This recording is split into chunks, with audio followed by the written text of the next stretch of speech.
And it's a very good evening, everybody, from the Werribee Fire Station this evening. Garry Cook, I'm the Acting Chief Officer at the moment, while Chief Officer Jason Heffernan has a well-deserved break. In fact, undoubtedly Jason will be tuning in from where he is at the moment. So Jace, a very good evening to you and your family. Firstly, it's great to be here at Werribee, but we're on Bunurong and Wadawurrung country, so we pay our respects to the elders past and present for those, and obviously any elders joining for this evening's meeting, wherever you are. It's a very warm welcome to tonight's volunteer forum. So online this evening, we have a number of our senior executives. We're actually joined here in Werribee tonight by CEO Greg Leach, so a warm welcome to you, Greg. Also here, and DCO Trevor Weston is with us as well. Trevor will actually be on the tools a little bit later, and we'll see that in flight as well. So thanks for joining in wherever you are. The usual process, questions, please put them online and let us know where you're dialing in from tonight. It's always good to see who's online, where you're coming from, and we really look forward to a really good evening here at Werribee. What I do want to do is just focus on why we're here. We are going to talk to the Brigade leadership about the Brigade, but we'll just do a quick pan around the room here and you'll see a whole range of trophies and flags that are displayed here, which actually just show the Werribee Fire Brigade's rescue capability, and on the national, and in fact, as we'll hear from Captain Michael Wells soon, international stage, where they excel in these competitions. So not only is it a fantastic brigade serving their community, but they go out onto the national and, as I said, international stage, and quite often clean up the competition. So we'll hear some more from them later. Look forward to that, including the live display. Let's have a look now at what's coming up tonight.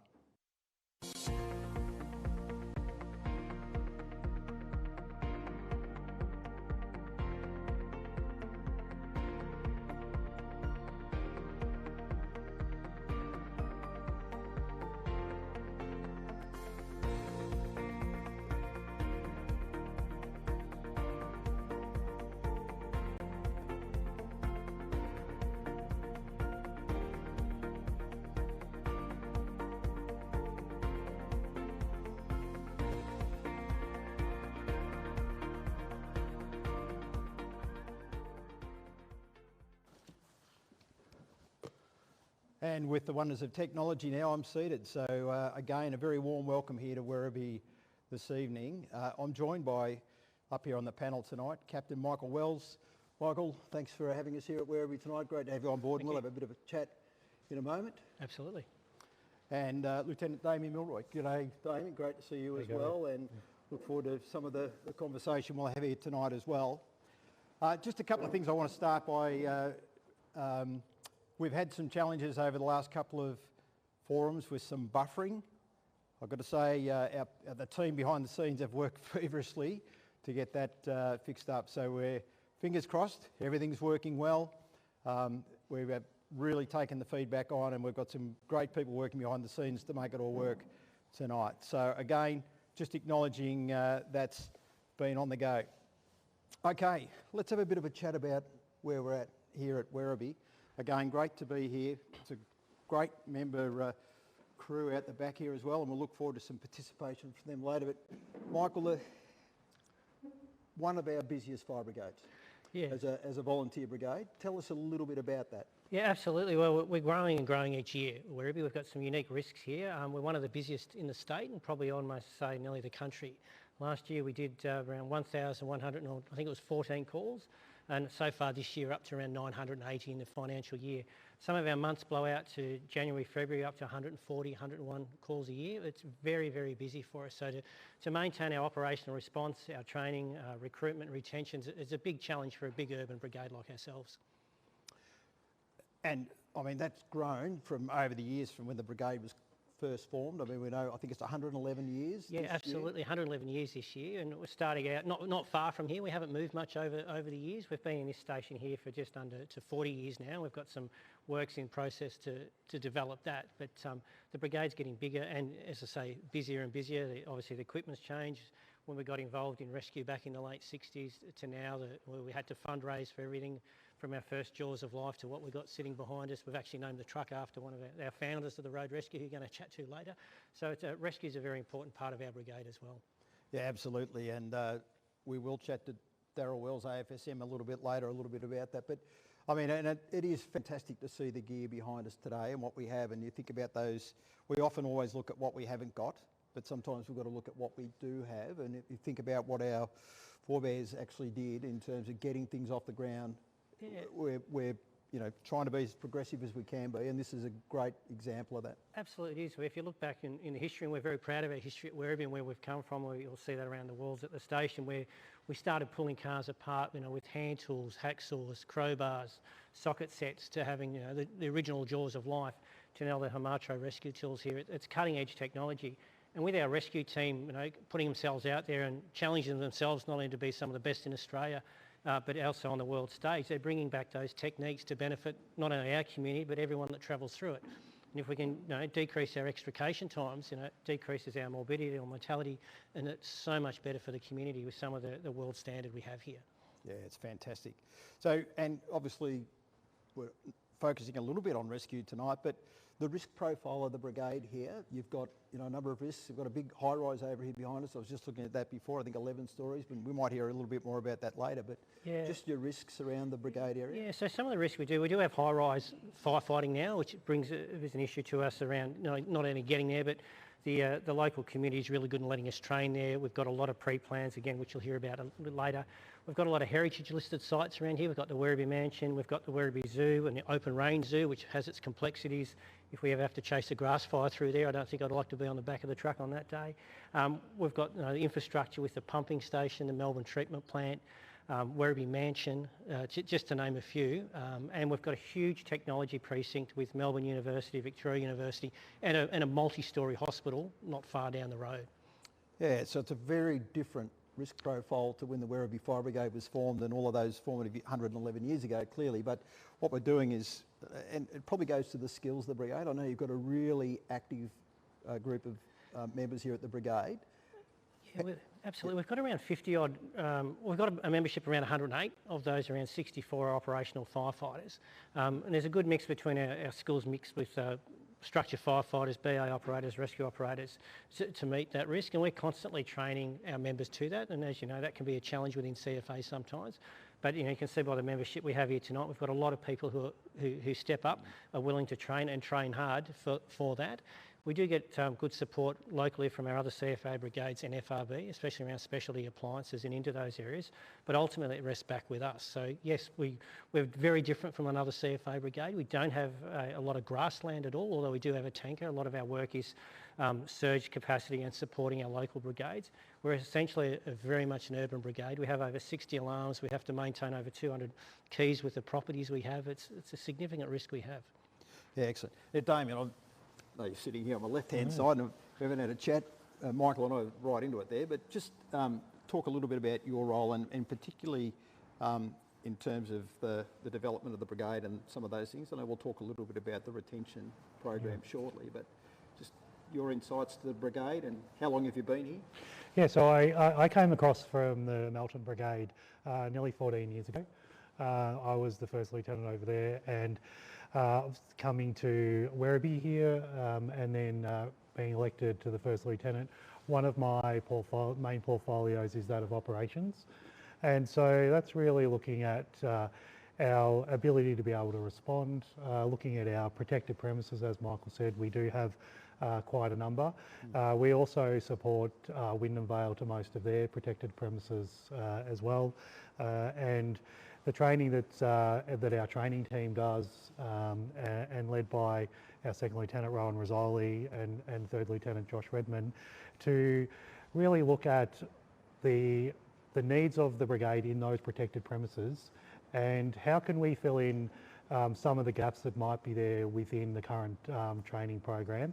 And we've had, as Michael said, some great cooperation, for example, with Werribee Mercy Hospital, where we've been able to use the multi-storey car park there, and in particular the stairwell, and look at how do we deploy a Cleveland lay within a stairwell as an example. And then to have the ability to be able to go and practice that from a skills maintenance point of view is really important to be able to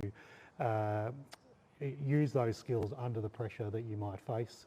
And we recently saw, just the weekend before last, a 2-storey structure fire where the Cleveland lay was deployed at the front door and made significant difference to be able to contain the fire to the kitchen and the room of origin. So those sort of out of the box thinking around what do we have available to us within our local area, and how can we use that to enhance our training?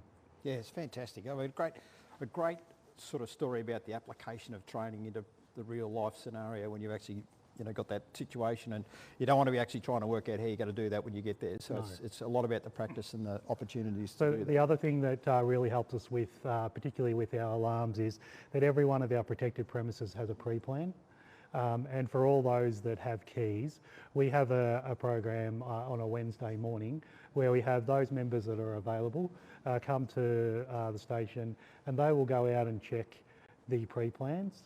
They'll check the keys to make sure that they still work, organise an update if that's required, but just checking some of the basics like the after hours contact details, are the phone numbers still the right numbers, can make all the difference at 2 o'clock in the morning when you want to get into a property or you want to hand it back to the owner to be able to get back home. Yeah, those pre-plans and pre-inspections are just so valuable, and we know that it's so fundamental. You don't want to be turning up and going, oh geez, how do we get in here, or where's the nearest plug, or where's the panel? Yes. Having all of that already in your minds is so fundamental to the success of all of that. Mike, I just want to come back to you and just sort of talk about all of those things. How do you manage, I think you said near enough to 60 operational firefighters. How do you manage your, the crew in terms of how, do you run a rostering system? What do you have that actually allows you to manage that? Yeah, so we've gone away from what would be the traditional model, and some of the crew are going to talk about this in a bit more detail later. But overall, each lieutenant that we have has a platoon, and so that they're responsible for up to 10 to 15 members. They'll be operational and non-operational members. And everything's based around our platoon system, from a HR point of view to a response point of view. Currently though, we've brought that back to 5. We did have 6 platoons. It was too many, getting a little bit unwieldy to manage, and we probably weren't responding the way we should. So what we do with that platoon, every night we have a platoon on, which shares our load. Again, we're doing around 3 calls a day. It's not unusual for us to do 8 a day, plus manage family, work, and all the other commitments that come with life in and around Werribee. So that crew will be available from 10 o'clock at night till 6 in the morning. They don't stay on station, but part of that is that, so we're not relying on the same 5 or 6 members to respond every time. We've got a mix of rescue operators, pump operators, drivers. So to get our first truck out on the road, it doesn't mean the other members can't respond. And I can tell you what, depending on what the pager message is, we'll get 1 crew out or many, which is normal. But it certainly makes sure we share that workload around and we're not burning each other out. We then link that platoon system back to our station duty, or if we have community events, and it comes back to that. And it also takes a bit of the pressure off myself, where instead of I'm having to manage 60 people, I look after my management team, and they look after me conversely, to make sure that they do a lot of the work, and then it filters to me as required.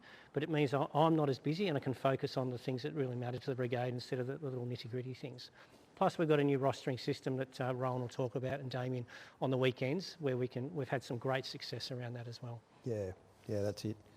And I mean, a little bit of trivia on the side here, but Mike, we know you're a very highly qualified micro paramedic and flight paramedic, and I know that Ross Coyle's probably online up at Wodonga. Good evening to you, Ross, who's one of our board members, and you might be across this one, but recently his father Cole was involved in a nasty accident, and you were involved in that. And I guess it's just we work in pretty small circles, don't we, in a sense? But it's great to be here tonight, and love having this chat. We're going to throw now to a little bit of work that we've been doing with our fire investigation team, and I say a little bit of work.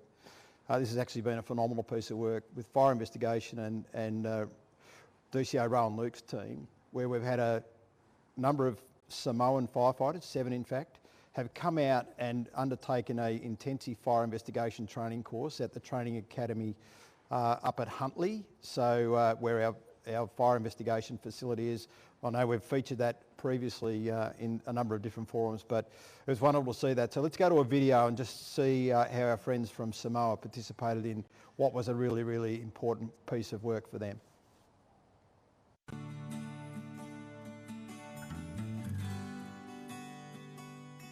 So yeah, we've been given the opportunity to facilitate the fire investigation course for the Samoan Fire Brigade.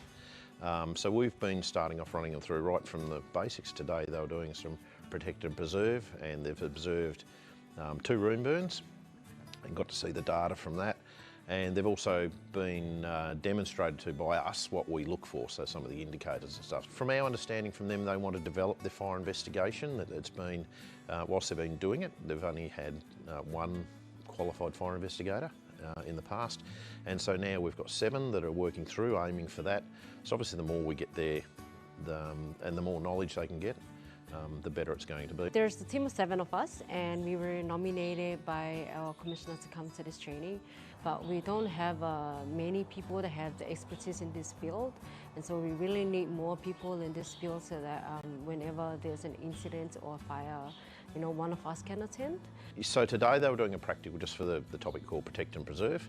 So the idea was they were given some scenes, and their job was to act as the responding crew that recognised the need that they needed to protect the scene, preserve it for further investigation. So yeah, we set up a number of scenarios they went through. They had to do some basic canvassing of the arriving crews or witnesses or whatever. And from what we learned from this training, that it's so good to get good coordinations with your operation team, so that when the investors comes in, they would also know what to do to protect the scene and preserve the scene before we come into the investigations. Well, we've built up a really good fire investigation program for a start. We're one of the only places that does live burns that people can see with data. And I think the more that we can share with people and our neighbours, that it's better for everyone. We're better off learning from everyone, and vice versa for us. The community, the people, yeah, they really welcoming, and especially the knowledge they're sharing.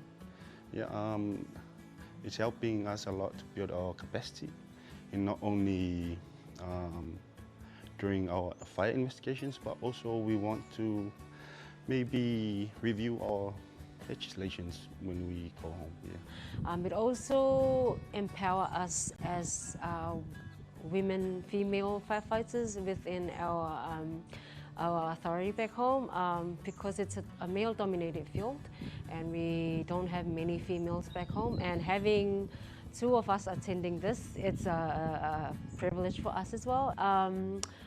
The learning itself, it's in another level, and to be honest, I know I've been involved with a little bit of fire investigation back home, but it doesn't add up to the contents that we learn in the room. This facility alone is one of the best facilities that I've ever been on, ever since I've been attached to trainings for firefighting or fire investigations. It's an absolute privilege to be able to be part of this and use this and be able to demonstrate, rather than just using photos and videos, that we can show them what actually happens. We can show them the results afterwards when we're looking for indicators. And it's an absolute privilege to work here. It's a state-of-the-art city. Yeah, everything's here.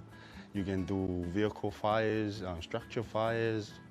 Yeah, you can do all sort of stuff here. Yeah, really thankful for the opportunity, though. I think one of the most important things that we will take back home is the courage to conduct the investigation thoroughly. You have to use the resources that you have and the skills that you are taught with from here, and then take it back home and see what's suitable, and then you can use that back home.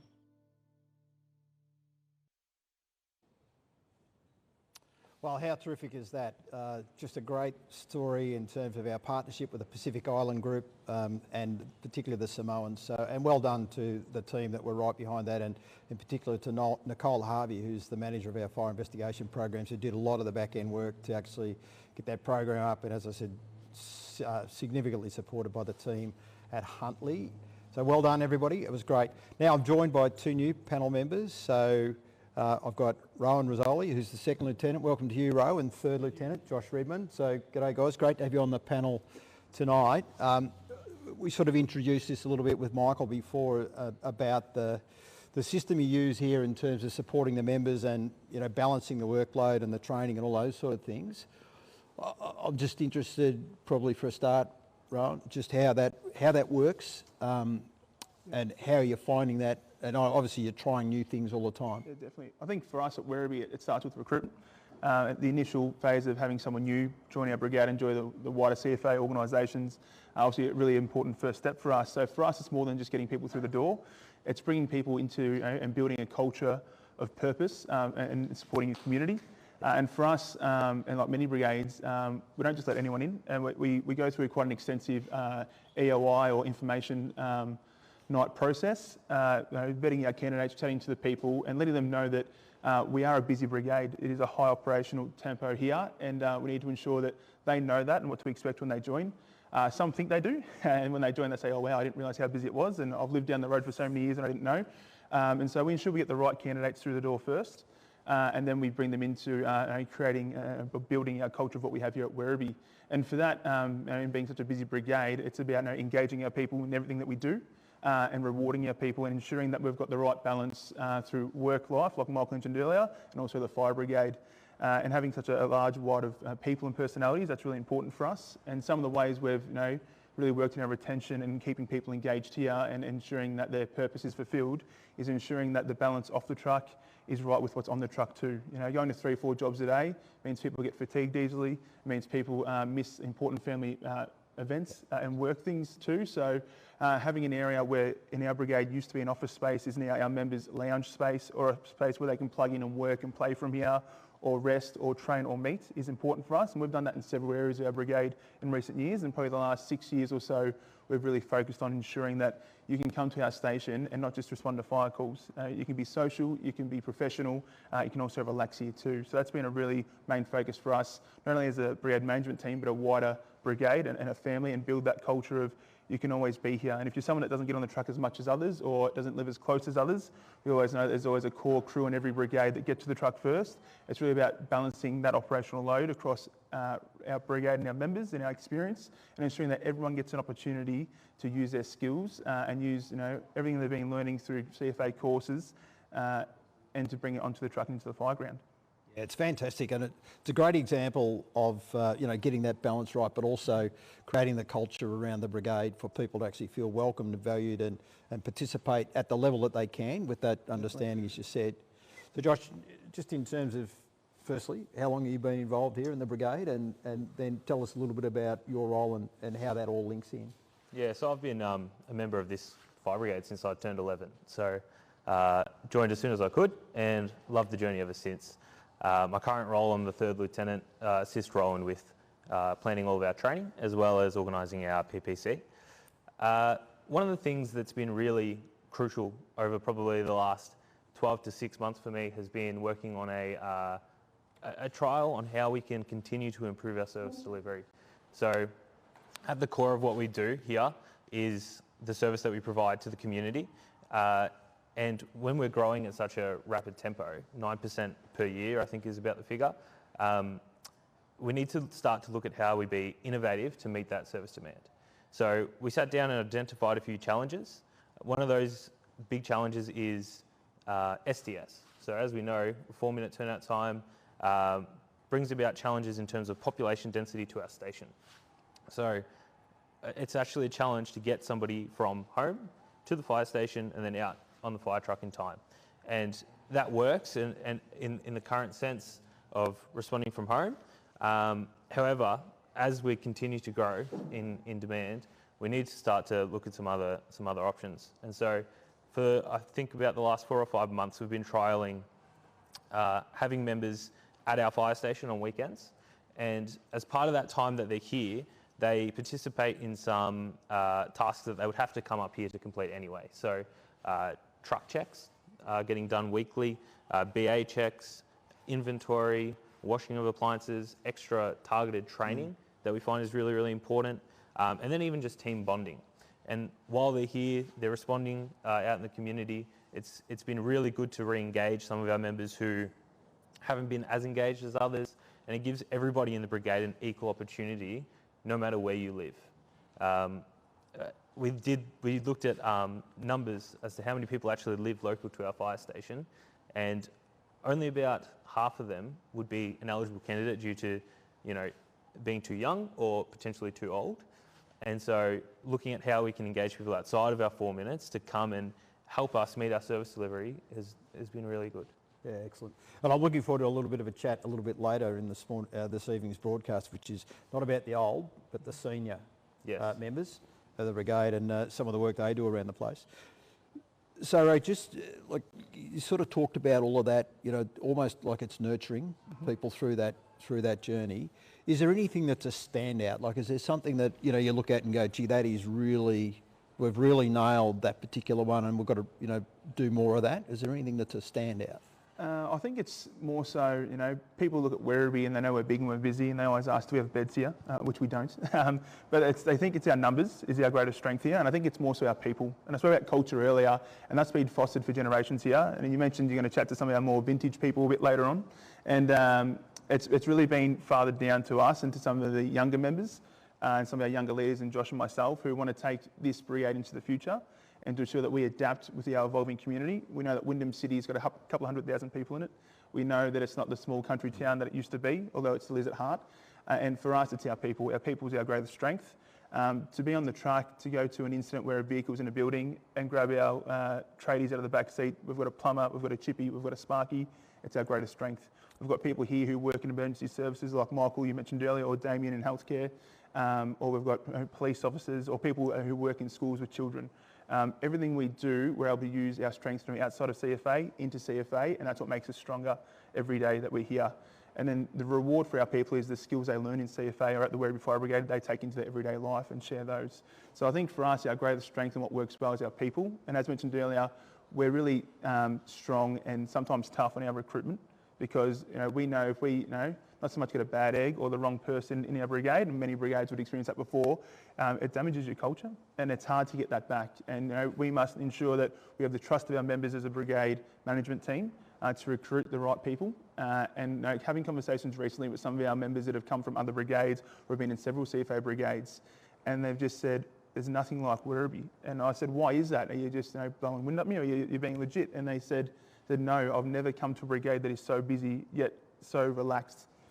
You're always having fun. We're always laughing. We're always smiling, and that's really important for us. Yeah, it's a great analysis, and we are a fire brigade in terms of what we do, but the only way we execute that is through our people. And I think the people focus is such a strong message. Get that right, and the rest. I don't say it looks after itself because you've got to work at it all the time, but those foundational things are so important.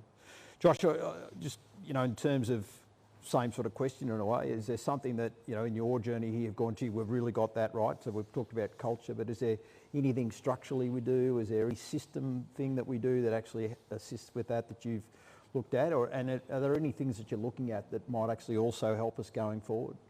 I think that something that's really good is that from the moment you join CFA and complete your GFF course, you can pretty much respond to any incident. And so although you may not have the qualification to assist in every way possible, you at least can get some exposure to every aspect of what we do. And so by attending an incident, that then fuels your drive to go and, your motivation to go and learn something, put your name up for a course, continue your own development. And so the fact that you can join CFA and relatively quickly be a firefighter, get on a fire truck and start getting out there in the community and helping people, I think is really, really good. You're not limited at all in what you do. Fantastic. From the get-go. Yeah. All right, it's almost time to go to one of those segments that we have every session, and that is with DCO Rohan Luke. But I do just want to shout out to those that are tuning in from Barcelona, thanks for the message, and also those that are at the nice warm climate of Bali also for letting us know. And wherever you are, keep sending the messages in tonight. It's great to know who's dialing in and where you are. Let's go to this evening's update from DCO Rohan Luke. Thanks, Garry, and welcome everyone to the May Volunteer Forum training update. Tonight I'm at Ararat, District 16 headquarters, and we're at the Volunteer Instructor Conference, the second one that we're running. So one of 5 volunteer instructor conferences we're running across the state. We ran one yesterday, being the 16th of May, on a Saturday down at Colac for Southwest Region, and now we're up in West Region running the conference out of Ararat for today. So I'm lucky enough to be joined today by Clayton Morrison. Clayton's a instructor out of Sebastopol, so District 15. And good opportunity just to have a bit of a chat with Clayton about his role as an instructor, what he enjoys about it, a bit of background, what you deliver, Clayton, and maybe a bit of a chat about, what the conference is like, what you're getting out of it, a bit of a promo, and then we'll move from there. So welcome, thanks for joining us. I know I've seen you around a few times delivering courses, and really good opportunity. Great to have you here today and all of the other instructors that are participating. Can you just give us a bit of background on you as an instructor, what roles you do? Yeah, for sure. I'm a relatively new instructor, so I've only been doing instructing for CFA for around 2 years now. A lot of what I do revolves around general firefighter here down in District 15, but recently endorsed to do Respond to Urban as well, going along the pathway to do suppress wildfire, crew leader, a couple more courses. I'm staying away from driving and all that sort of stuff. A number of different courses in both the wildfire and the urban pathway as well. So you've got into it, pretty full on. There's a lot of courses there. How long have you been a firefighter in CFA? I've been in CFA for just under 7 years now. So joined in, I think, 2018. Went through the COVID times with everyone, and obviously my development was a little bit stunted with all the challenges that we had with COVID as well. Come along and hit the ground running with the instructor cohort and really enjoying it. So you hold a Cert 4? I do, yeah. I did my Cert 4 in training and assessment. CFA put me through that, so that was all paid for by CFA, and I actually utilise that in my day job. So my day job is a learning and delivery specialist for Australian Unity, so I kind of work and play in the same field. Yeah, beautiful. So really good to have that connection. And I think 7 years, you're a lieutenant of Sebastopol Brigade, so you're into it, well and truly. We've had some discussions today around some of the courses and particularly around how we can continue to support instructors and how instructors work together. I know in West Region, in particular District 15, you've got a really strong cohort of instructors working together. Can you talk about that a little bit? Yeah, I think it's really underpinned by the team out of District 15. So Sam Plater and the team out there, plus the career instructors as well, form a really tight knit, run a really tight ship, and they've embraced us volunteer instructors as colleagues. All of them speak to us as if we're colleagues, and they reference us as colleagues as well, which I think is really nice from a volunteer perspective. And I think the best part about what we do in District 15 or West Region is we're all aligned to the same goal. So we all want to teach our cohorts the same consistent standard across the board, and we're given opportunities to develop personally, to develop professionally, and given some really nice guidance from those people in those roles as well. And I think today you talked about co-delivering, working together.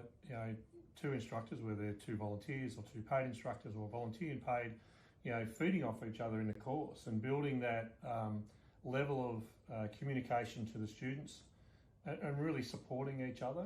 It's pretty hard to remember everything you've got to talk about and run through the format, the learning plan. And you spoke about the real collegial approach between both instructors when you're co-delivering and bringing that together. So I took a bit out of that today. I thought that was really positive and well done. The conversations also today have been around supporting instructors and making sure your credentials are maintained, that we can record that. Have you seen any things today that will help you do that? Yeah, I think the conversation around maintaining our currency and looking at our endorsements is really good. For a person like myself who hasn't been in CFA for a huge length of time, to then come out and then be charged with instructing and assessing new firefighters or firefighters in different courses. I think I mentioned earlier in the conversation that it was a little bit daunting for me. Who's this guy who's only been around for 7 years? In the grand scheme of things, we've got volunteers that have been around for 50 years. 7 years is certainly no short period of time, but it's also not up there in tenure. I think some of the things that we discussed today around endorsement and currency, particularly for someone who's relatively new, for want of a better term, put some really nice guardrails in place for me as an instructor to know that I'm still teaching to the same standard that an instructor for 30 years has been as well. So I think those supports that we have from your team in particular really help us to solidify that. Yeah, and it certainly, I can see, gives you the confidence and the team's confidence here today, to be able to deliver courses and really do that consistently, meet the needs of our volunteers, because at the end of the day, that's the real focus we're talking about today is how can we work together to ensure that the volunteers, the students that are going through the courses get the best outcomes and enjoy it. if we come to training and we don't enjoy it, then chances are we're not going to come back. Respond to urban. You know, there's a bit of a mystique out there that, you know, only a small number of people, certain people can deliver respond to urban, and you obviously, you know, deliver that. How hard was it to get to that level to be able to deliver respond to urban? Look, there's a significant commitment there. Obviously, you need to be respond to urban qualified yourself. We'd like to have some experience in there, but having said that, like I said, I've only been in 7 years. I think I mentioned earlier I might have been internal 10 times, ongoing jobs, but I've been internal over 100 times at our campuses and things like that as well. So I guess in terms of delivering Respond to Urban as a volunteer instructor, it is a big commitment. It takes you a long time to go through every single delivery phase. But for me, I was supported in the fact that I could do it in chunks. So I went overseas for a period of time. I've done all the theory modules with one particular cohort, and then the career instructors have done the practical assessment. Most recently, I went to Penshurst and did practical assessment only, met the cohort for the first time, but still taught them and assessed them to the same standards as they were taught prior to that. So getting to Respond to Urban as a volunteer instructor, it's a long journey, but you don't have to do it all at once. And I was supported in that as well. Yeah, thanks, Clayton. And I think the level of support, you know, it's, again, the collaboration, working together, whether it's with paid instructors or with other volunteer instructors, is a really strong message of where that support, whether it's about delivering a course or building your course endorsements, you know, is vital. So it's really good to be able to see that starting to play out. And yeah, I get it. It takes some time, but I know you've been really active in that space as well. So well done and good work for that, and look forward to seeing more of it. And you deliver quite a few other courses, which, you know, is a challenge. It's got to get that balance right also, you know, between your work, between your family, between your other brigade activities as a lieutenant. But I guess when you think about all of those together, that's the bit that makes you, and other instructors, both paid and volunteer, really professional at what you do. So hats off for that, because it's a real standout. That's probably it, just for a bit of a wrap up. I think if you were offering an opportunity for other people to think about being an instructor, what advice would you give? Do it. I would say, and I mentioned it today with the cohort out there, as a, again, relatively new instructor, me going along and co-delivering or even delivering helps me consolidate my knowledge. You know, we don't always go out and do the same job every single time. We don't always use those skills that we've got, but as a volunteer instructor, when I'm co-delivering or even just observing, I'm still refreshing my knowledge and skills and learning as well. It's helped me from a confidence perspective, helps me from a networking perspective hugely, meeting people around. You always see people on the fireground. We always see people at campuses. We might be co-delivering with someone we were on the back of a truck with last fire season. The camaraderie that you get from it, and I guess the professional skills that you can build from being a volunteer instructor, super high. Yeah, absolutely. And I guess from our point of view, you know, we're doing the tour at the moment. You know, we've had an L&D conference with the L&D teams and the ODT team at our headquarters. We've had a conference with our paid instructors during the week 2 weeks ago, and we've now had 2 of these conferences both in the last 2 days, and we've got 3 more to go. The bit for me is that opportunity, one is to be in the field and to hear what's going on, you know, hear from the ground roots from instructors about what's working, what isn't, you know, where we want to take the organisation in training and where you see it going is really important to us. So we love these opportunities as a team, and you know, looking forward to doing more of it. So thanks for your contribution, not only today, but also as an instructor. It's fantastic. So Garry, we've got, in the crew, we've got 3 more instructor conferences in the making. On the 30th of May, we'll be in South East region at Warragul. The 20th of June will be in Huntly for North West region, and the 21st of June will be in North West region for Huntly, and the 21st we will be at Wangaratta for North East region. So for instructors who want to come to those conferences, you don't have to go to your own region. There's still those 3 opportunities available to us. Instructors can apply through or nominate through the LMS to attend the conferences, and we look forward to seeing you hopefully at one of those 3 conferences. Thanks, Garry. We'll pass back to you. Great job, Rohan and team. Thanks very much for the update there. Really appreciate it. A lot going on in that space. But here we are now. We're outside. Yes, it is misty rain, but doesn't stop us because we go in all conditions, don't we? So we're about to see the Werribee Fire Brigade at its best. Captain Michael Wells is here with me. Mike, let us sort of lead us through what's going to happen now, and then we'll get the crew at it. Absolutely. So we're going to get the rescue team that recently competed up in New South Wales and came second in the state championships up there. They did a great job. They're going to go through a scenario to demonstrate not only how the rescue team works, but using some of the latest techniques, strategies, getting the medic into the car early, but essentially seeing that teamwork and the synergy that's required to do that. And they'll do that under essentially competition rules. I'll have a chat to Daniel, who's our crew lead there, to talk about what he's thinking, how he's doing, and how he'll task his crew to do that. And hopefully the scenario that we've got set up over there should take them around about 10-15 minutes at the most to get that casualty out. Excellent. Righto, we'll get them underway. Absolutely, and they're just going to come out now, so we should be able to see them come out, and you'll see them set up. Dan will come out and start tasking his crew with that, and doing an inner circle, outer circle. The biggest priority here is looking at safety and hazards as they're going around that. He'll start allocating his crew, and with his primary aim here is to stabilise the car with his primary stabilisation, which you'll see with some chocks coming out, secondary stabilisation with a stab fast at the rear of the car, and then try and get that medic into the car as quickly as they can. And hopefully they should do that within a couple of minutes. We'll go over, we'll ask Daniel what he's thinking now. That's interesting just to watch how the crew are setting themselves up here. It's fantastic to see. Obviously Daniel's just allocating some tasks at the moment, but we get a chance here. Michael will actually get a chance to talk to him and just question him in terms of his decision making.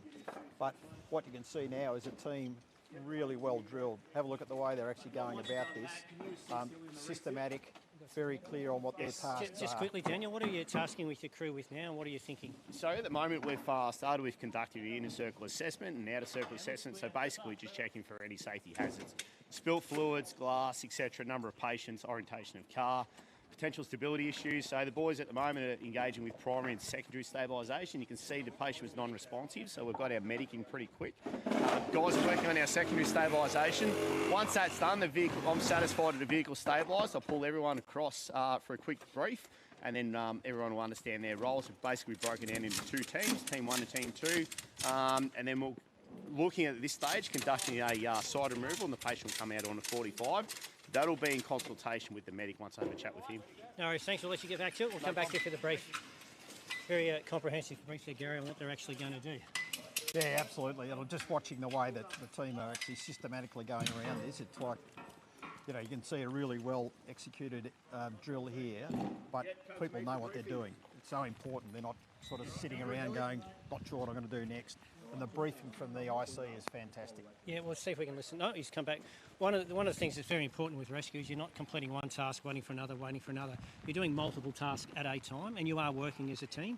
And as an incident controller or rescue commander, being able to do that, you'll see Daniel walking around a fair bit to make sure he's got that good situational awareness of what his team's doing, where they're at.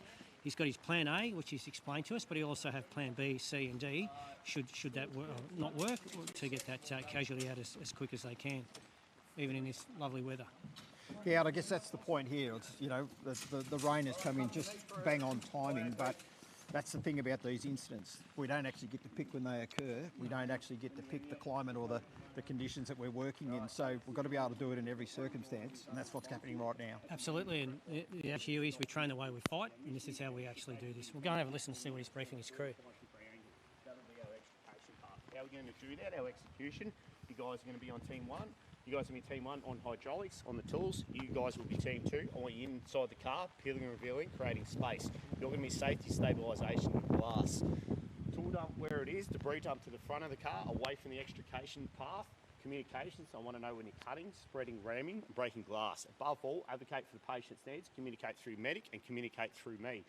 Safety, alternate fuel supply has been isolated, battery is inaccessible at this stage, minor sharps and minor glass. Any questions, any suggestions, doubtful points? Get to work. Right, so medic, just an update for you.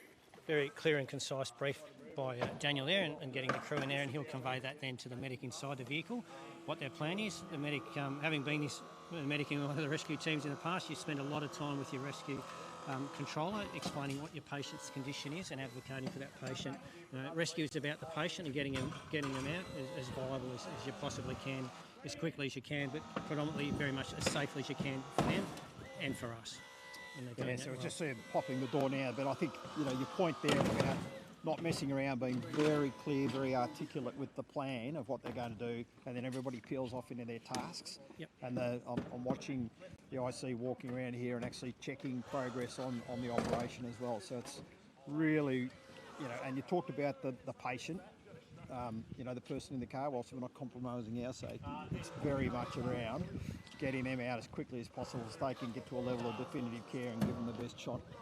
Absolutely, and putting another hat on, looking at from my ambulance point of view and working in that field, this is quite often part of the trauma system that's not often quite recognised well.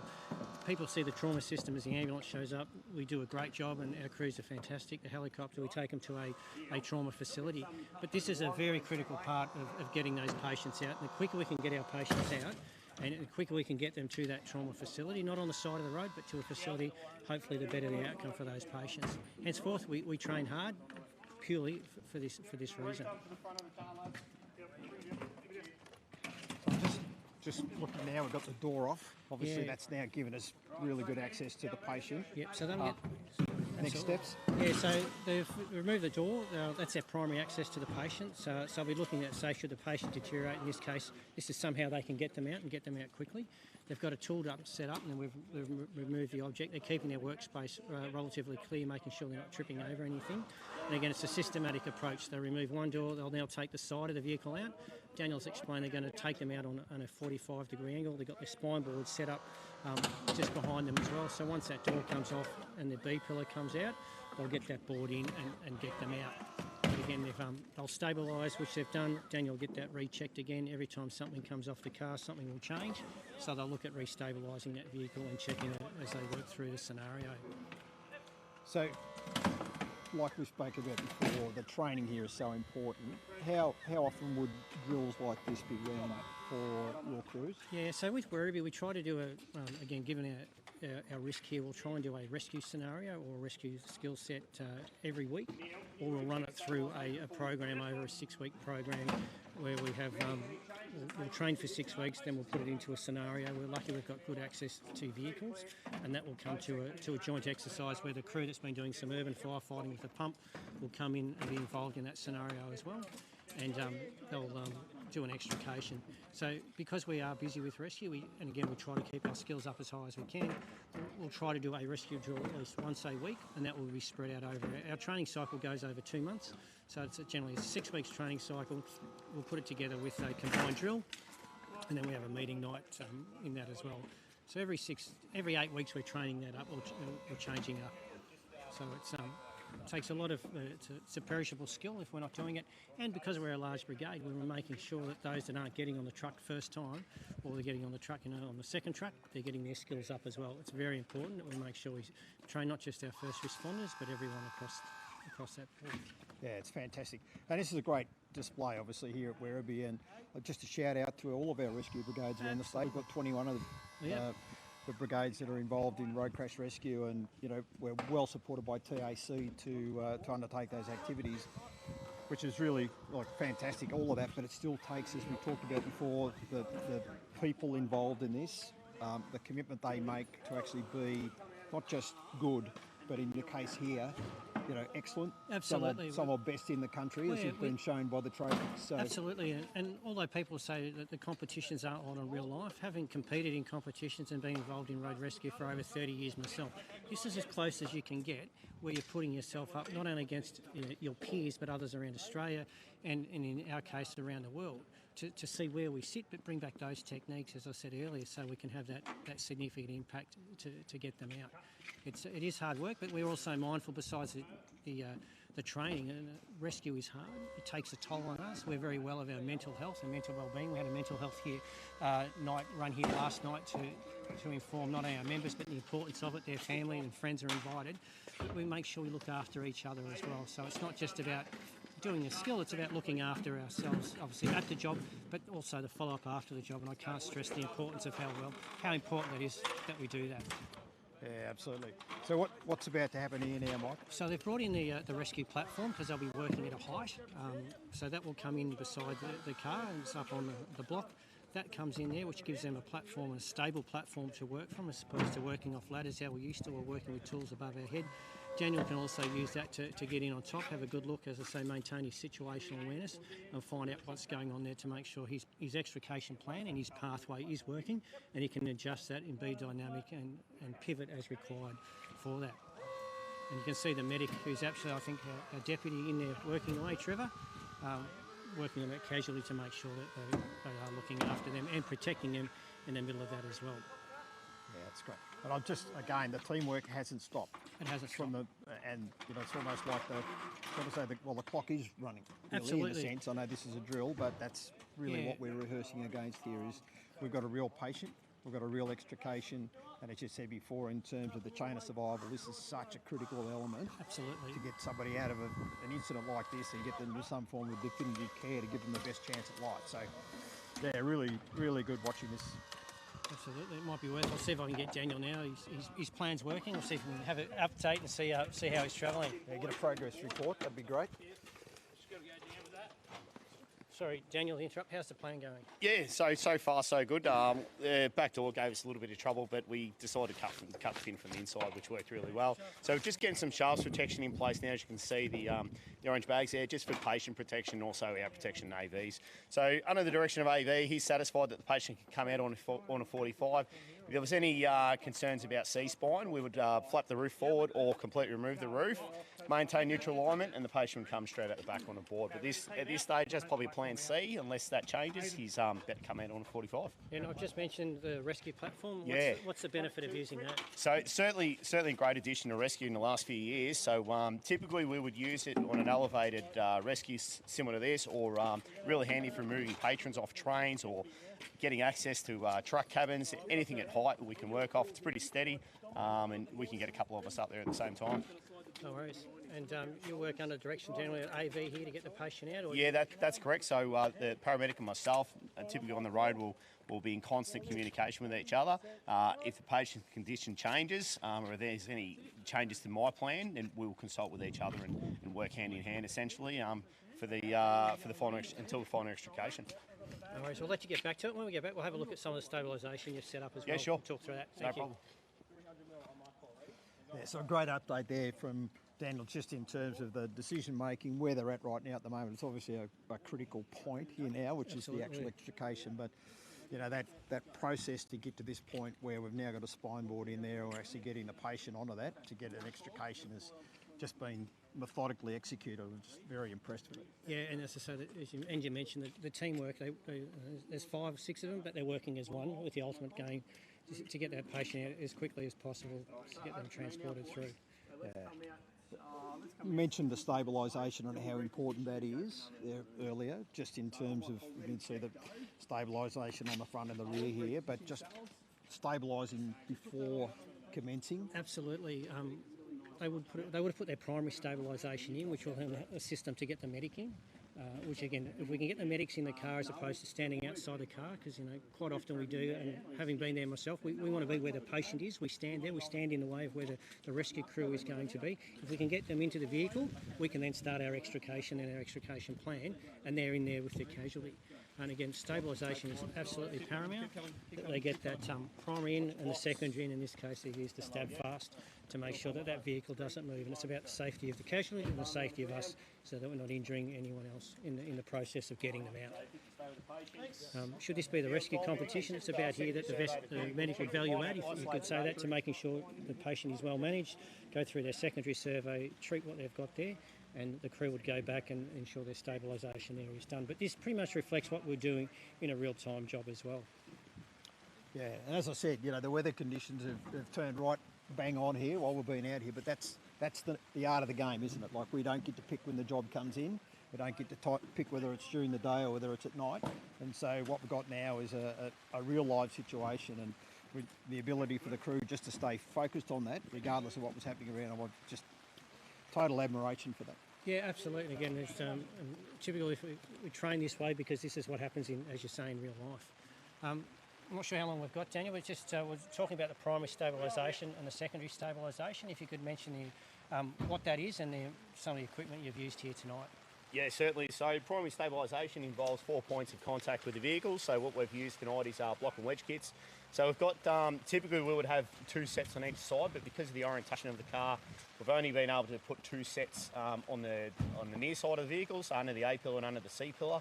And on the high side of the car, because of the angle up on the block, we've used stab fast. So we've got a stab fast forward and a stab fast back, and that basically holds the car in place and stops any downward movement. It's super efficient. We've also got forward and rear wheel chocks to stop any forward and rear movement. Just obviously we've applied the handbrake and put the vehicle in park as well. So hopefully we've got it covered and it shouldn't move. But as the evolution evolves, as we continue to cut and change the strength and the orientation of the car, we're continually redressing stabilisation as we go. Yeah, we did mention the importance of stabilisation. Yes, and what about the importance of getting the medic in the vehicle as soon as you can? These days, obviously the patient presented as non-responsive, so potentially occluded airway, potentially unconscious. So our priority was to get the patient in, get some medical intervention into that patient. He does what he needs to do, and then we can come back out and reassess where our plan's at. And that certainly can change our plan as well. All of a sudden we go from dressing glass and dress properly, doing 100% of stabilisation, to all of a sudden the patient's time critical and they need to come out now. So sometimes that offsets some of our priorities, what we would normally do. Absolutely. And once the patient's out, they're handed over to... He's getting a bit wet now. The care of AV in our case to make sure that's done. Yeah, spot on. Dan, thanks so much for leading the team through that. No problem. For the commentary here. It's been fantastic. Thanks to the weather gods for turning it on and for the crew to actually help out here and get some umbrellas around. But really love that work. And what a great display of our rescue capability. Thanks again for you and the crew, and I'm sure we'll get an opportunity a little bit later over a cuppa to have a talk about that. No problem at all. Thank you. So thanks. More broadly now, we've been that season where our women's challenge camps have been running right around the state, and 10 days ago the Northeast got together up in the beautiful Ovens Valley, and let's go and have a look at the activities that happened up in the Ovens Valley with the Northeast region crew.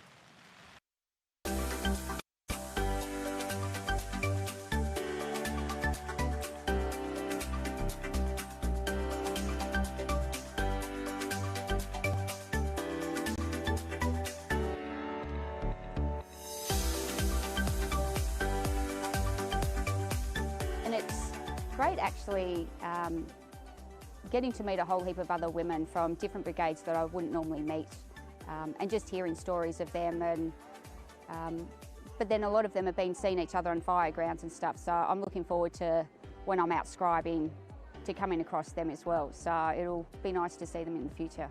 So initially we had a leadership panel of 3 really awesome women, and just talking with them, asking questions about their experience with leadership and how they've got in their roles, and basically little things we could take away to help us sort of move forward. And then the last bit, we've been doing this high ropes challenge course and sort of pushing ourselves, that side of it, which has been great, but then supporting each other to get through it. So I'm absolutely petrified of heights. Last year when I came and I did the pole, I stopped probably about 6 times going up the pole. I didn't think I was going to make it to the top, but my goal this year was to improve on that. I wanted to stand on the top of the pole, and I got to the top of the pole. So I've been with CFA for 20 years. I'm now in my 3rd brigade. But I got stuck in the headset of I'm just a small 5'0" female, so I can't really do anything. Coming to the camp last year, it was my captain at the time from my previous brigade that pushed me. He insisted. He's been one of my biggest supporters. And coming, it gave me confidence in myself again, something I haven't had in a long time. And it showed me that I can take chances because I can fall and it's not the end of the world. I can see there is actually a lot of benefits with it, but it's also now just supporting each other, especially when moving forward I'm going to see these ladies again. So it's building that framework for us just to support each other and to help each other and to nurture sort of us moving forward. So I'm definitely being converted.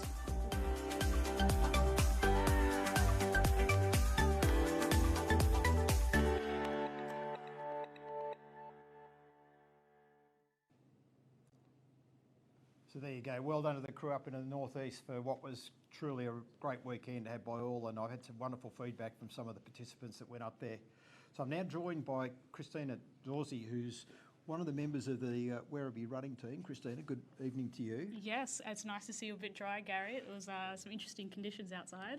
Oh, well, we operate in all conditions, and that's how it rolls, and it was just great to be part of the team out there. Now, we've got a wonderful initiative here, and we'll look at a video in a minute, but Sure. You're part of the running team. How long have you been involved with that? Yeah, about 3 seasons now. So it's, I think, a great initiative. It allows for additional skills to be learned and put to practice, and it's just a really great team environment.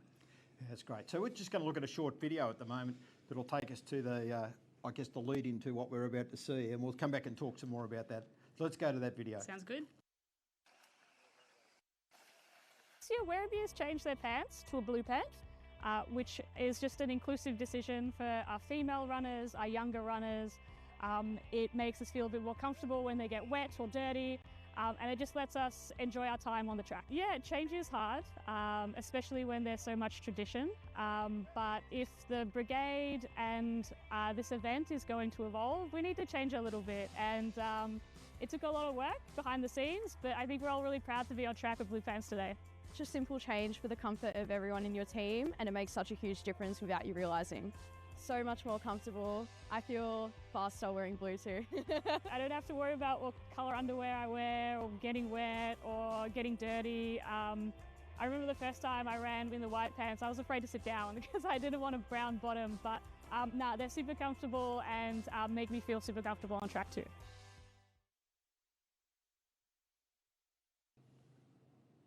Well, what a great video.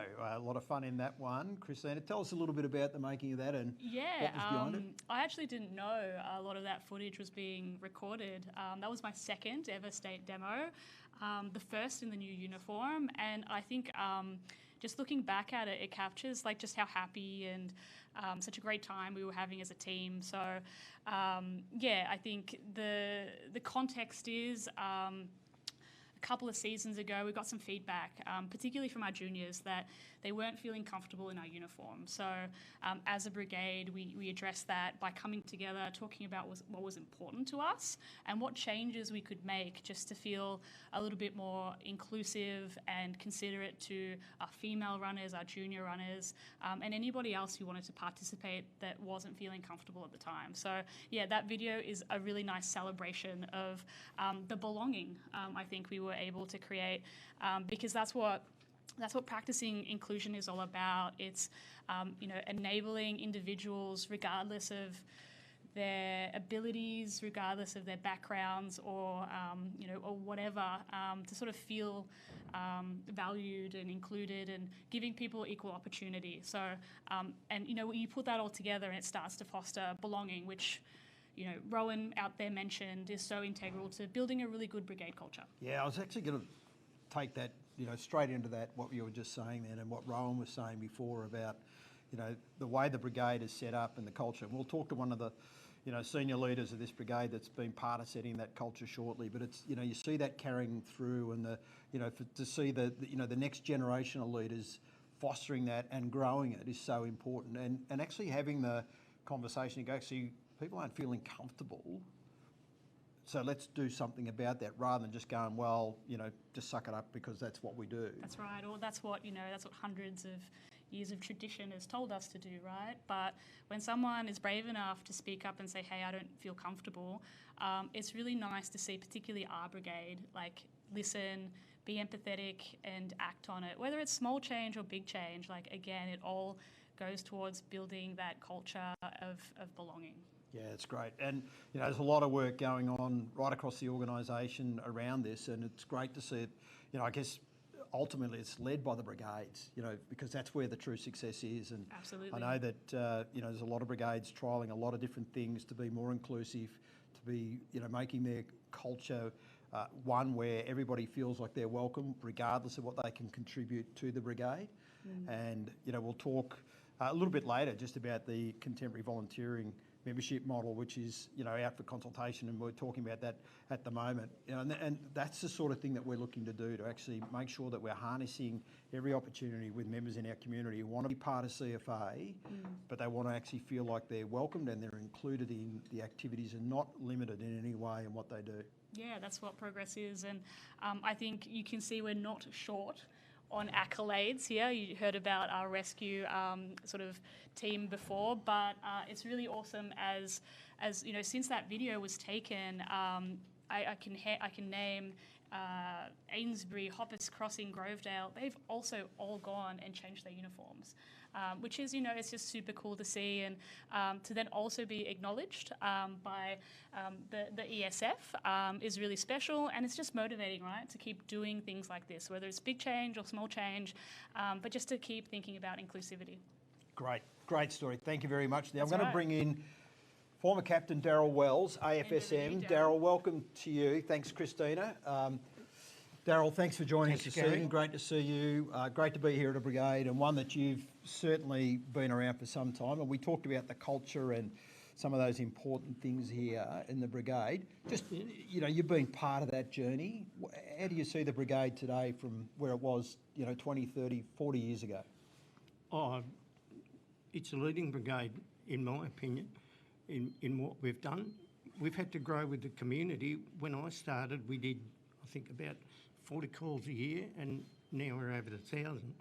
Used to be able to get to the station in 2 or 3 minutes because there wasn't traffic lights. Yeah. There wasn't the amount of traffic on the road, and it's changed, and the brigade's changed with it. Yep. Yeah, so just that alone, 40 calls, you were saying.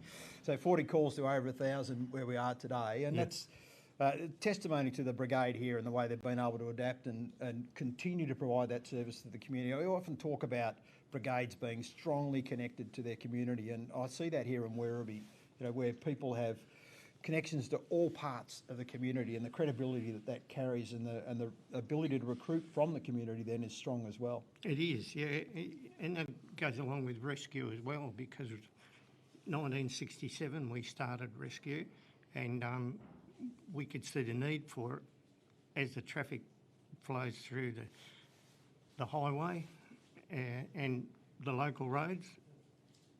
There was a need within the community for that, so we progressed to what we are today. Yeah, and congratulations, because the rescue's named after you too, which is a fitting tribute to yourself. And we were down in Casterton last year and saw the Casterton Rescue named after Peter White down there, another stalwart of the rescue crew as well. And you know, gave a shout out to all of our rescue brigades before, right around the state. Now, I just want to talk about the activities that happen here on a Wednesday. Yes. That I know you're very central to. Tell us a little bit about that. Well, when I retired and I was getting older, I thought, what can I do in the brigade, and what can those other members that were in a similar position to me? And also we had people in the community that were coming up and saying, what can I do for the brigade? I'm not a firefighter. So as Damien mentioned before, we've got 64 protected premises, 57 sets of keys, and that totals, I think the other day I counted them up, 220 keys, 32 fobs and 25 swipe cards that need to be checked every 6 months. So that was one task we could do. There's also community education that we got involved with, and pre-plans. So we decided Wednesday was a good day because most people were around on a Wednesday, so we started the Wednesday crew. CFA call us, what do they call us? Operational readiness and community something. I can't remember that now. But so we started that every Wednesday, and we start at 9:30, go through till about 12 o'clock. Go to one of the local restaurants, have or cafes, have a coffee and a snack, and debrief on what we've done that day. And we normally do 3 sets of keys, and when we do the keys, we update the pre-plans. And we've got 117 pre-plans. They don't only cover the protected premises, they cover other risks as well. And while we're out touring around, if we see a construction site, we'll stop and go and chase out the foreman or the site supervisor, introduce ourselves, and then that gives us an Usually that inside, connection in. to the construction site, and we keep visiting as we go around until the project's finished. So yeah, it's a really good initiative. Yep. And I mean, one of the things I would say is that quite often our senior members of our brigades, you know, who don't necessarily, you know, aren't continuing on as being a captain or a lieutenant or something like that, and I think it's in our group structures as well. We often have these people out there that have phenomenal local knowledge and phenomenal, you know, ability to continue to contribute to the brigade, and it's a great example of where that history, the learnt knowledge of the brigade area here is shared and carried forward, and you're doing a great job. Yep. We're going to go to the panel outside now, Darryl. Yep. So lovely being here and great to see you again as well. Thanks. I'm going to go now out to DCO Trevor Weston, who was in his yellows there before and may still well be, who's going to actually take us to some question and answers out on the floor, and we'll see how that goes while I make my way back out there. So thanks to you, Trevor. Over to you. Chief, and welcome back. Back here with Michael, Captain of Werribee Fire Brigade. Michael, thanks for having us tonight. It's been a fantastic evening. We've seen certainly the calibre of your brigade and your members, which I would imagine you're immensely proud of, as you should be. Absolutely, very much so. Now I've got a quick opportunity, I guess, for a couple of questions from the brigade. I think we've got a couple of them, so we'll start with that. Go gently. Good afternoon, gentlemen. Thank you. My question is, as a firefighter who's soon to be transitioning into a leadership role at this brigade, what sort of support and availability of teaching to me is available through CFA beyond the brigade level? I'm going to be managing multiple people, multiple different intricacies of HR and experience. I'm just wondering what support to me is there from the CFA and the brigade in general. Yeah, absolutely. Great question. And look, I can certainly speak from first-hand experience. You've got a mass of really competent, really experienced leaders within this brigade. And my first piece of advice would be to tap into that.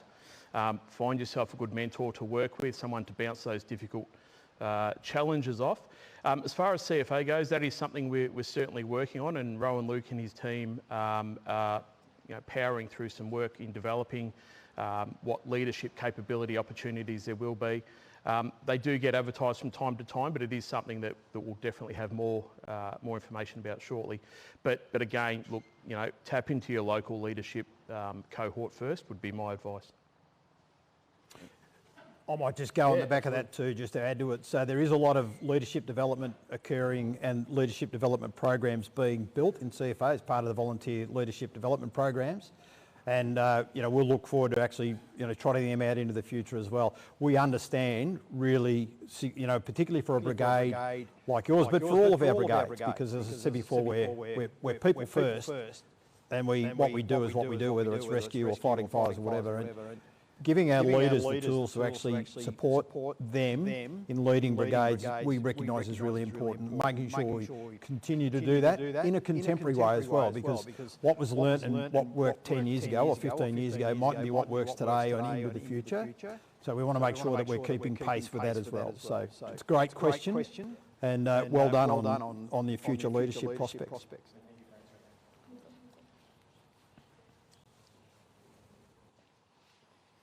Yes, thanks, Chief. My name's Paul. I've got a question regarding operational turnout gear. As you know, we're a busy brigade. We do a lot of runs. We've got multiple members that frequently turn out, and we're finding that we're running into trouble, particularly with the turnaround with laundry. And when we get the laundry back, it comes back, it's not the right gear or it's the wrong person. And we also have found that we're having trouble getting gear for people once they've depleted their turnout gear. It's happened recently where we've had multiple fires in the same day, and we've effectively got to take the person off the truck. So it's a great question again, and I'm not sure you saw the state budget announcement we've been fortunate to actually get a very significant injection in funding in this year's budget to enhance our availability of both our wildfire, but in particular our structural PPC. So the first bit is we've got a lot of kit to come. The second bit then is how we actually make sure that we're getting that allocation right, because we know what the impacts are for brigades like yourselves, and particularly members who are, doing 3 jobs a day, as Michael said earlier. So to be able to make sure that we've got crews with enough gear through that cycle is really what our ambition is now. And it's not necessarily for every brigade where that's going to be the case. So it's a little bit about how we then match that to the demand and to the membership. But there is some good progress being made right now in terms of being able to increase the volume of structural PPC that we've got available to our brigades. And so again, stay tuned, because that's coming pretty soon. Great question.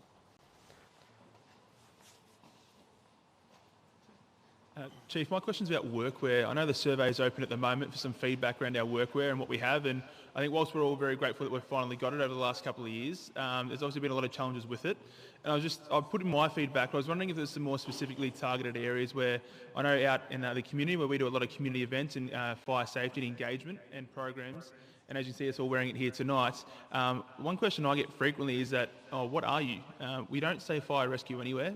We've got several different logos and different types of CFA logos, which is great, but we aren't specified as who we are or what we are, and that sometimes can be a challenge in a very diverse community. And we work here with a lot of people from significant backgrounds, different migrant backgrounds in Wyndham, and we are one of the most diverse places in Australia, and quickly growing too.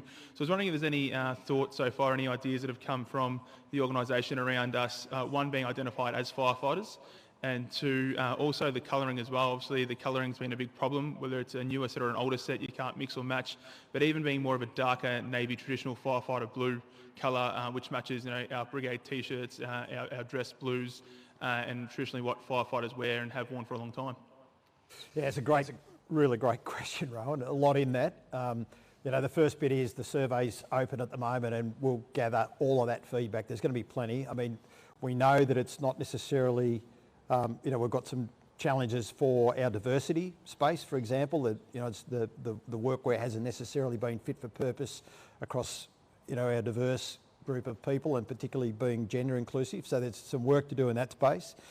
We think there are some enhancements that can be made to the workwear, if we call it version 2, but we've also got to not think that it's going to be 100% different to what it is today either, because that's not necessarily going to be the outcome that we'll get. So it's really about what are the enhancements we can make to what we've got now, rather than we're looking to throw everything out and start again. So, but all feedback, if you've got the opportunity to contribute to the survey, please do say that. I think we've already had over 1,000 responses to the survey, and it was only sort of kicked off last week. So we know there's a lot of interest in the workwear, and it's great to see. And I've been where we've had people at the airport, for example, on deployment. So it's just great to see.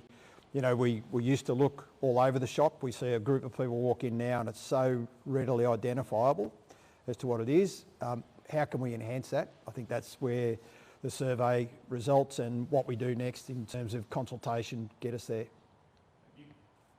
Good question, thank you. Okay, well, that might end the questions from the floor. Thanks everybody for joining us tonight. If you think I'm just feeling a little bit damp, I am, but anyway, as I said before, that's it. So thanks everybody for tapping in this evening. I do want to thank everybody that's been online for dialing in this evening, for the questions that have been asked, and I'll just make sure that I've picked up Brad's running sheet. I did talk about CVMM before, Brad, but just another shout out to that too. So the contemporary volunteer membership model, the discussions out there, we've probably talked about a lot of the things around CVMM tonight, and some great feedback from here, but please, it's open there for everybody to contribute to in terms of what our contemporary volunteering model might look like into the future. So again, a huge shout out to everybody that's already contributed. The second one is we've got the Smoke Alarm Action Day coming up. So now, I'm a huge advocate for working smoke alarms. You'll hear me spruik this in every forum I possibly get, and I'll do it again tonight. It's only smoking only working smoke alarms save lives. There's no point having one that's not working. So that's the first bit. We also know the success of interconnected smoke alarms and how good that is, particularly for two-storey residences or residences that are long distance. I've been to a number of incidents where there's been something start in the garage that might have been under the house, but by the time the smoke alarm in the corridor goes off, the house is completely involved. So just on that, again, that's coming up. The 1st of June is actually the day, but for me, it's every day. So remember that, only working smoke alarms save lives. So again, thank you for that. I just want to, I think I'm getting the wrap, Brad, so thank you very much again for everybody, particularly those that have sat through the audience here tonight. I really want to give a big shout out to the rescue crew who, out there under those circumstances, put on an absolute cracking display, and I know we've had some feedback on that already. So well done to the crew that were involved, including you, DCO Trevor. Thank you for that, and for Captain Michael, who's, you know, as you probably gathered with Michael's commentary there, his tutelage and knowledge about what was going on was phenomenal as well. So thanks, Michael, and thanks to the Brigade for hosting tonight. To Brad, Alison, Beth and Lerner, the crew that make it sort of happen behind the scenes as well, thank you very much. For the ICT crew who were here tonight to just make sure that the technology was working and bang on tonight, a shout out to you as well. So to everybody, thanks again for a wonderful night here at Werribee, and we look forward to the next forum next month.